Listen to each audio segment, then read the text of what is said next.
Hello, and welcome to the module Your Delegation Strategy. The ability to delegate effectively is definitely a key ingredient in scaling your business. As an owner, it's nearly impossible to do everything yourself and achieve those growth targets that you'd like to hit. In this video, we'll take a look at challenges of delegating, a strategy for delegation, as well as the framework for how to delegate. Specifically, topics we'll discuss are delegating strategy, delegation and scale chart, and finally, how to delegate. Now let's get into it. Let's talk about adopting a delegation mindset. As an owner, you all realize this can be a very difficult concept to wrap your hands around because at the end of the day, you've built this baby from the ground up. You've put your blood, sweat, finances, tears into it all, and you're afraid to let somebody in for the risk of running your business to the ground. We've all been there, even if it's not business, maybe your personal life. You can't have anyone run the household like you or take care of the kids. So we've all been in that position where we say, it won't get done as well as I can do it.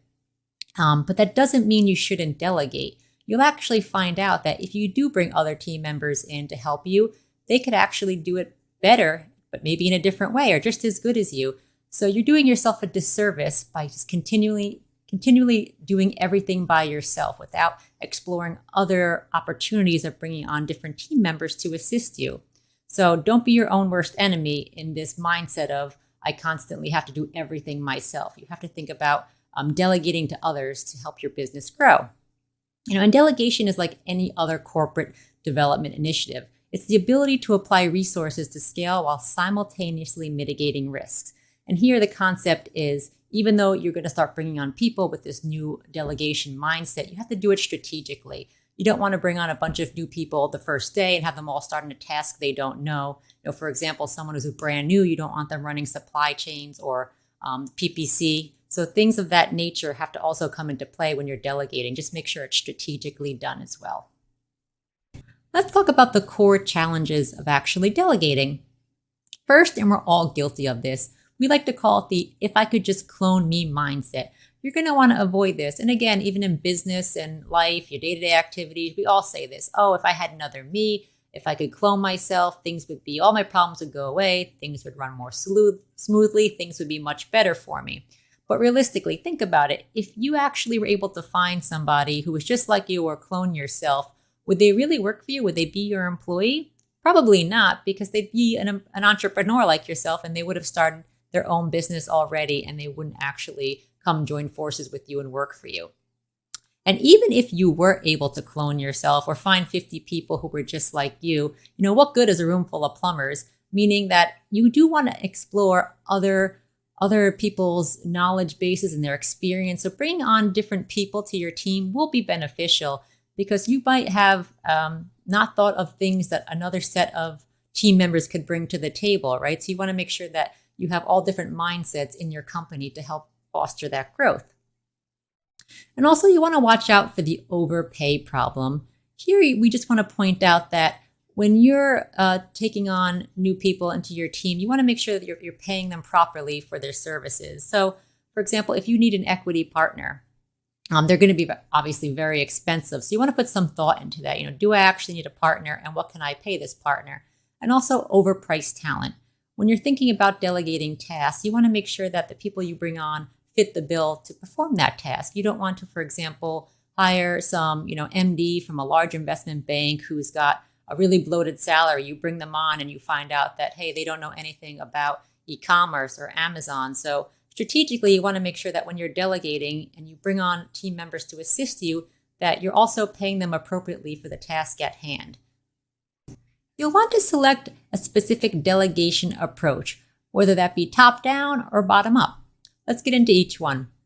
So for the top-down approach, that's going to be where you're hiring, a C-suite level person, somebody who could actually come in with a big knowledge set and experience base and help you grow that business. Partners, C-suite type people who have that experience and have that knowledge and have bigger visions, and you've seen them perform in the industry, and you think, for where you're at in your business and depending on, how your cash flow is, can you afford these people? And that may work for you, but just keep in mind, it's a bit riskier. Obviously, you're investing in these people, hoping that they will contribute to the growth of your business. The next approach is the bottoms up. And this one is where you're going to be hiring, almost like app specific people for some of the day-to-day functions. You may have somebody for PPC, somebody for photography, all those different little aspects where you're hiring to fulfill a certain role. And these are people who hopefully have in the industry have some accomplishments, some type of accolades. They've been around, and you could actually define the quality of their work. And this is actually a safer, it's not as risky as the first one. It's definitely a safe place to start, especially if you're new. And you're less capitalized and you have maybe less business experience and you need some of those little fine-tuned functions to help get you started. So you want to pick, where you are. And again, it does depend on, your capitalization. Can you afford the C-suite type people, or do you need to take a step back and hire some of the specific people to run each of the tasks? So that's going to be a personal decision, based on where you are at the moment in your business. Regardless of the delegation approach that you choose, you want to make sure that you know how to protect yourself. First, you absolutely need some simple agreements in place when you're bringing new people onto the team and delegating them tasks. One, you need an NDA, a non-disclosure agreement, confidentiality agreement. That just makes sure that there's an understanding between, how you handle confidential information with some of the new people that you bring on as part of your team. So you want to make sure they understand, they can't deliver your trade secrets to, other competitors or just take that information with them and somehow use it against you. Also, your ownership of your IP, especially when you're doing the work for hire. So for example, let's say you hire a graphic design artist to create a logo. You also want to make sure that the creator of this content signs over all rights to you. So make sure anything that's created when you're delegating tasks, you end up with some type of form or proof that you actually own the full ownership to this IP. And also you want to make sure there's separation of duties within the company. You want to make sure that not one person knows all of your secret sauce. So, a good way to start doing this is, as you're delegating tasks to specific people, also make sure that these people have access to, if you have a Google Drive, make sure that they only have access to the specific folders that they need to know to complete their tasks. So don't give one person the keys, so to speak, to the whole company. Make sure that there's definitely a separation between each function that's clearly defined.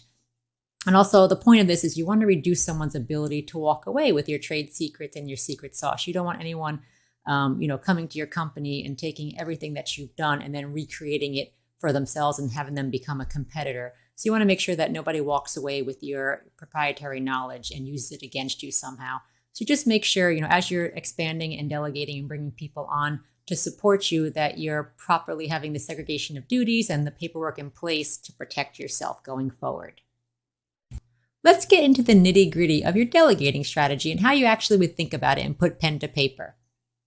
First, you want to think about, how am I spending my time right now in my current environment?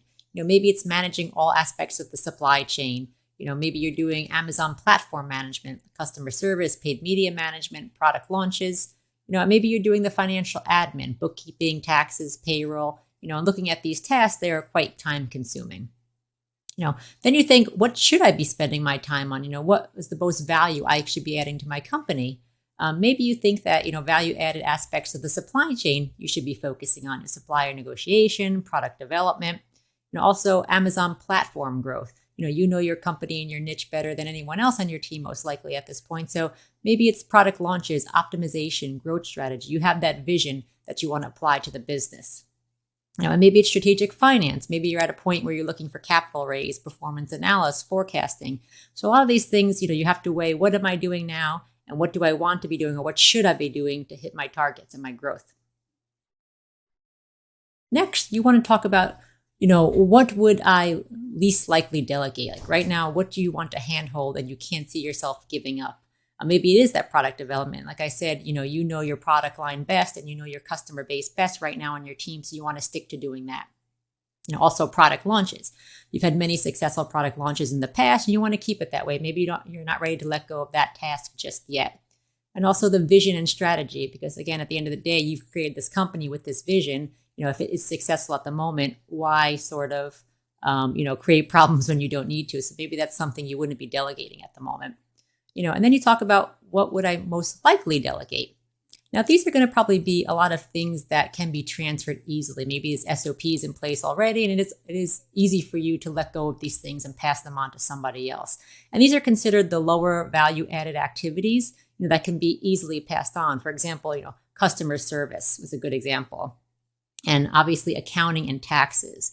You shouldn't really be spending a lot of time on this. Obviously, you should be reviewing, but you should have a dedicated bookkeeper and accountant doing this for you, because right now that's not going to be a value add, because there's other specialists out there that know how to do this. And most likely, if you're not a CPA, they'll be more likely qualified to do this job for you. And also PPC management. There's a lot of experts out there in the industry that you can bring in to even follow the SOPs if you have them in place, or, take it to the next level and do things better than you. So these are just some things to think about, what you want to be doing right now, what you should be doing right now, and kind of put pen to paper and figure out where you want to head with this vision and strategy of delegating tasks. I wanted to show you some delegation and scale charts to help you with your overall delegation strategy. Now, step 1 is going to be make an outline of the framework for what may make sense to delegate or not. And keep in mind, this is a 3-year plan. So it's going to change between today, 90 days, 12 months from now, and during that 3rd year mark. So you want to put down your top 3 talents, your top 3 annoyances, something you'll likely never delegate, and what's easiest, best to delegate. I know I touched upon that. Some of the easier things to eventually delegate will be PPC or bookkeeping, things like that. Things that you may never want to delegate. Again, maybe you're really good at, product research and that really interests you, and you're in a niche that really excites you. So you want to kind of put some thought into, when you fill this out, and keep in mind it is a time frame. So really truly put down, what you see yourself doing 3 years from now, as opposed to what you're doing today. And that'll really help you develop that framework for where you are and where you'd like to go. The next step is that you want to assess the current capabilities you have and new capabilities you need. Again, 3-year scaling plan. You're going to want to talk about, your current team. What do they do now? What do you see them growing individually into? Future tasks down the road. Can they handle more higher level roles on your team? Do you like working with them? Even additional team members. Do you need somebody, within the next 90 days or the next 12 months, as you envision the growth of your company? What additional team members would you like to bring on? And also, what type of tasks would they be doing? And then how does my role change? When you bring on a lot of people to delegate, again, using that example, for example, if you're doing all of those lower value added tasks at the moment, which could be handed off with SOPs, PPC, customer service, things of that nature, it's going to actually change in that 3-year mark. Maybe you want to get into more of that capital raising, some higher level tasks that you could use to foster the growth of your company that you'd like to be personally involved with. And then all those tasks from today to that 12-month mark, you've actually passed on to people because you've gained confidence that, your delegation strategy is working and these people can actually support the tasks that you've given them. Step 3 of this overall 3-year scaling plan really revolves around prioritizing each quarter what key aspects you will be delegating. So for example, in this chart, we've listed about 10 tasks or categories that are ranked in order of priority, 1 being the highest priority, 10 being the lowest. And the way this works is that day 1, you're going to fill out all of your tasks or categories in a priority as of today. So for example, looking at this, you'll see finance as of today, maybe number 9 on your list as far as, delegating this. But then also you may want to revisit in the next 90 days. And at that point, you'll say, hey, this task I no longer want to do by myself. I'm going to bring in somebody else to take this on, a CPA, a bookkeeper, and maybe next quarter, it'll be, 1 or 2 on your list. So you'll notice that as you keep this up quarter over quarter, things will start to change. And you want to make sure you stick to it and review it because it'll really outline and pave the path for your overall delegation strategy. And if you stick to it, you really see that, a lot of these delegation plans and strategies will make sense and will actually help you grow your business and your personal goals as well. Let's talk about how to delegate by putting it in very simple, high-level steps. First is the I do it step. So you typically would bring on someone and have them shadow you. This is how I do it. Maybe have an SOP in place. Make sure the person that you've brought in and delegated a task to, you show them how you do it. Next is the we do it phase. Now that this person kind of gets an idea of how you do it, maybe it's read your notes, your SOPs, they're going to do it and you together to make sure that all the knowledge has been transferred over properly. And then The third step is going to be you do it, meaning that this new employee that you've brought in, you want to make sure that, at this point you feel confident that they can do this task and you kind of give them the reins to do it themselves. The last step is you confirm to me it's working. So meaning as the owner, now that you've transferred the knowledge over to this new person, you've delegated a task to them, you want to make sure that it's somehow working, right? So it's a whole complete process of about 4 steps. We find that some leaders only do steps 1 and 3, meaning they do it quickly for someone who comes in and then they just pass it off to the person to take in step 3. And they miss that whole middle part of making sure that the process is handheld and making sure that the knowledge is transferred properly to the new person and the task at hand is actually getting done.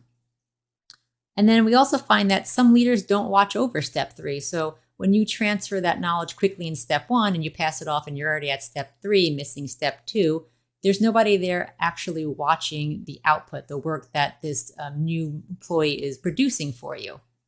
So, and worst, there are no actual reports. So sometimes in that step 4, some people don't get any confirmation that it's working. For example, if you have a new PPC manager on your team, are you looking at reports? Is are sales going down and PPC is going up? Some of the red flags. So you want to make sure you're able to quantify, the task at hand. What is a definition of success? You want to make sure there's some type of reporting in place so you can monitor this. So it's really important that you really take the time to get involved in all 4 steps. Because if you miss one step, you're really doing yourself a disservice to the overall process of delegating. Here's a bit of some fun homework that you could do to get started on defining your delegation plan. First, make sure you complete the delegation priority chart and make sure that you implement a scalable delegation strategy. So make it realistic, really put some thought into it, where you see yourself in 3 years as opposed to where you are today. So really take the time to put down some thoughtful data into this grid. Next is a northbound exit principle that I want to read you. Delegating will enable you to focus more on higher value add activities. This will help you scale and ultimately make your business more valuable, but also make it more transferable, attractive to a buyer. Now, this is pretty self-explanatory, and it really applies to what we've been discussing, and it's 100% accurate. And just to recap, an effective delegation can have a significant impact on your overall business in a positive way. You'll be able to focus more on higher value add activities to drive improved performance and increase your overall valuation.